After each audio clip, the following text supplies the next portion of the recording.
the hidden cost of anger and how it affects your body and your communication. Anger is like fire. A little of it can warm you, but too much can burn everything down. And when we let it take over, it's not just our relationships that suffer. It's our bodies that pay the price too. Today we are talking about what anger does to your health and why it can destroy communication unless you learn to handle it. What really is anger itself is not bad. It's an emotional signal that something seems unfair, unsafe, or out of our control. But the way we handle it is the difference between solving the problem or making the problem worse. Think of anger as an alarm bell. The bell is supposed to get your attention, not force you to smash the entire building down. How does anger impact your body? When you get angry, your body has an emergency brake that is set off. Your brain sounds the fight or the flight response. Your adrenal glands kick in and it releases two hormones, adrenaline and cortisol. These hormones cause changes in your body, and the changes are a spike in your heart rate. So you will find that your heart is beating suddenly. That causes your blood pressure to rise. Your muscles get tight.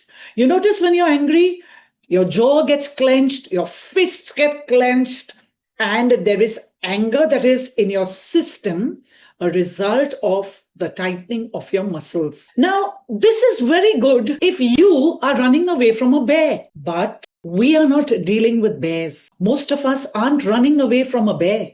We just happen to be in traffic and it pisses us off. Or you're in a meeting, something is not going the way you like it, and that triggers off the same alarm system in your body. Oftentimes, you are arguing with somebody you really care about. Now, what does chronic anger lead to? Over time, chronic anger can lead to several things. The first is an increased risk of heart disease. So your heart is giving way every time you pull the anger alarm. Think about that. It causes a weakened immune system. So you're bashing up the cells of your body that are there to fight external challenges, external threats. This leads to digestive problems. So if you are having an acidity problem, an acid reflux problem, look at yourself and see, are these problems triggered off from anger that has taken place a little before? Because let me explain to you, your body has its digestive system, which is constantly using the blood to help in the digestion. When the anger alarm goes off, the blood that is there in your digestive system gets pushed into other areas of your body, like your arms and your legs especially, because if you go to fight, you need power in your arms. If you go to flight, that is run away, you need power in your legs. So what blood would have otherwise helped in the digestive processes now is doing other things. It is being sent to your arm, it is being sent to your legs, leaving the acidic frame in your stomach. People often say, I suffer from irritable bowel syndrome. That's acidity in your stomach because the blood is being pumped elsewhere because you've decided to be angry. You've decided to be in stress. You could also be a person that is suffering from headaches and migraines. Think about everything that I am saying to you, because understand that while anger is an emergency brake, it is an emergency brake. You don't need to press it all the time. Also, you will notice that when you are angry, your sleep gets disrupted. And sleep is extremely important because it is during sleep that your body looks after the upkeep of itself. So any cells that are destroyed, they get healed. Any memories that need to be put into files, they get put into files. Your sleep is a very important part of your body system. And because you don't know the importance of sleep, your anger disturbs your sleep. And you say, I'm not falling asleep. One study from Harvard showed that immense anger episodes triple the risk of heart attack. in the following 2 hours. That's how powerful this emotion is on your body. Understand how anger is impacting your body system first. You have been given that body to look after, to use to the best of your ability. What are you doing? You're constantly hammering it because you've decided to be the angry person. Now, how does anger impact communication? Let me explain that to you. Here's the problem. Anger hijacks a part of your brain which is responsible for reasoning. That is the prefrontal cortex. Now, this is also the part of your brain that is mostly used because it helps you in analysis, it helps you in consequential thinking, it helps you to study things, it helps you to reason, to have logical thinking. And when this brain of yours is hijacked, you are talking crap. That's why when you are angry, you say things which later you regret. But once the word comes out of your mouth, there's nothing you can do about it. Look at your behavior when you're angry. When you're angry, you will find that you interrupt the other person. You don't listen. You raise your voice. You trigger defensiveness in others. And you indulge in absolute statements like, "You always make me angry. You never listen to me." Take these words out of your dictionary, the always and the never. Because people don't always make you angry. They have made you angry during that episode. And they haven't made you angry. You have chosen to be angry. When you're angry, you are also focusing on, I need to win this battle. I need to win this argument. Rather than, I need to understand the person in front of me. You're not coming from a place of understanding. You're coming from a place of competition. I need to win. I once had the opportunity of coaching 2 co-workers. They constantly clashed. Every day was a clash, a misunderstanding, a challenge. One would raise their voice and the other would completely shut down.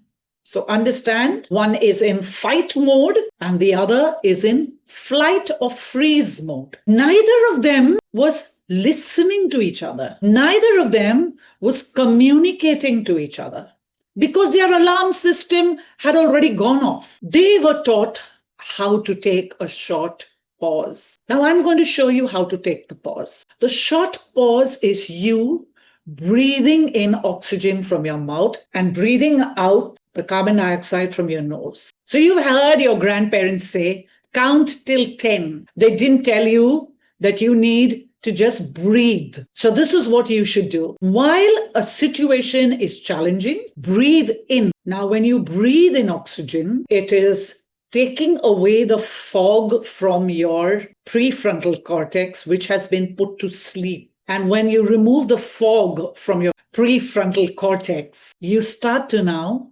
think like a human being. Think analytically and logically. So it's a simple thing. Just breathe so that the oxygen removes the brain fog that you are facing. These co-workers, after learning this small technique of breathing, their shouting matches started becoming problem-solving sessions. Now, they learned how to allow their brain to have enough of time to remove the fog and to re-engage in rational thinking. Now, how can we manage anger for healthier communication? Managing anger doesn't mean suppressing it. Managing anger means expressing it in a way which is both healthy and productive.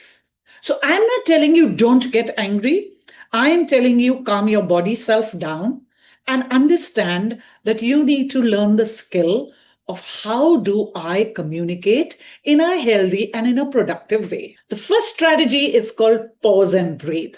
This is the one that I just did with you. When you feel that your body is heating up because of anger, that your voice is getting raised, that you seem to either go into fight or flight, you pause, give yourself permission to pause and just breathe. You don't need to leave the place. You don't need to move. You need to take care of you. When you take deep breaths, you know what it does to your system? It calms down your nervous system. And when your nervous system is calmed down, you are back to logical and rational thinking. While you are breathing, what do? Don't say, this person made me angry. I got angry because they said like this or because they did like this. No. The first thing you're going to do is to name what you are feeling. Because when you are able to name your feeling, I'm feeling angry, I'm feeling frustrated. Now your brain understands what it needs to do. It helps your brain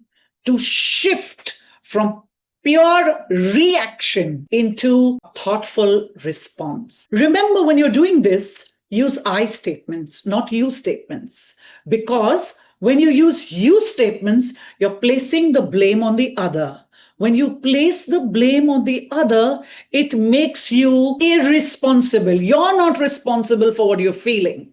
The other becomes responsible for what you're feeling. Therefore, instead of saying, you are making me angry, say, I feel upset when meetings start late. So you are naming the feeling that you are feeling because of whatever situation you find yourself in. This also does one more thing. It removes the shift from the person to the issue that is at hand. I want you to think of anger like strong coffee. Yes, a strong cup of coffee. A little of it can give you energy. But if you drink the whole cup straight and you drink it too fast, what does it do to you? It makes you jittery and it makes you crash. So dilute that strong coffee with a little bit of calm and clarity. I'm repeating it. Dilute that strong coffee with a little bit of calm and clarity. Now you will ask me, can I get rid of my anger completely? No, you can't. Anger will always be a part of your life, but it does not have to control your health and it does not have to ruin your communication. When you notice that things are going wrong, you learn to notice the signs of your body. You slow down before reacting. You can turn anger from a wrecking ball to a tool that you can use for change. So the next time you feel the fire rising inside of you, take a breath. Choose your words. They are not you, but they're I.